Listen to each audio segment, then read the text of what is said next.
પાટીદાર સંસ્થાઓ ભલે આભાર માની રહી હોય, પરંતુ આ કેસો પરત ખેંચાતા વિપક્ષના પાટીદાર આગેવાનોએ સરકાર પર ચાબખા માર્યા હતા।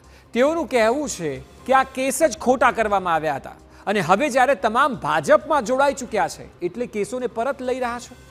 કે વિપક્ષનો સીધો હુમલો હાર્દિક પટેલ પર પણ માનવામાં આવે છે। પાટીદાર સમાજના જે યુવાનો એના હક માટે, એમને ન્યાય મળે એટલા માટે જે લડાઈ કરતા હતા, એ યુવાનો ઉપર સરકારે આંદોલનને તોડવા માટે જે ખોટા કેસો, રાજદ્રોહ, દેશદ્રોહ જેવા કેસો કર્યા હતા, એ કેસો પાછા ખેંચવાના છે, એ સમાચાર મળ્યા છે।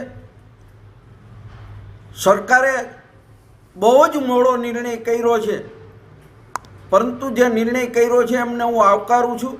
એટલે એ જ આંદોલનકારીઓ બધા ભારતીય જનતા પાર્ટીમાં ભળી જાય એટલે દૂધે ધોયેલા થઈ ગયા, કુંભના આવ્યા, એટલે એના ઉપર તમે કેસ ખેંચી લ્યો તો દેશની પ્રજાએ જાણવાનું છે કે ભારતીય જનતા પાર્ટી રાષ્ટ્રદ્રોહ એટલે આવા કલમનો કેવો રાજકીય ઉપયોગ કરે છે।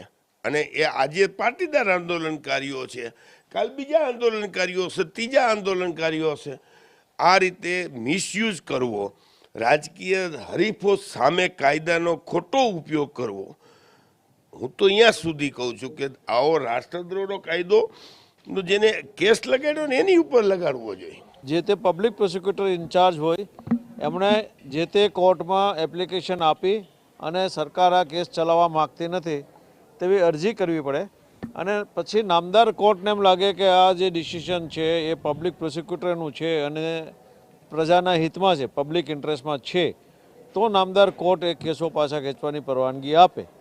દરેક કેસોમાં સરકાર કેસ પરત ખેંચવા માગે તો પણ પબ્લિક પ્રોસિક્યુટરનો પોતાનો અંગત ઓપિનિયન ન હોય અને સરકાર દ્વારા જો એને કહેવામાં આવ્યું છે અને સરકારે કીધું છે એટલે હું કરું છું એવું કંઈ કરે તો કદાચ કોર્ટો કેસો પાછા ખેંચવાની પરવાનગી ન પણ આપે।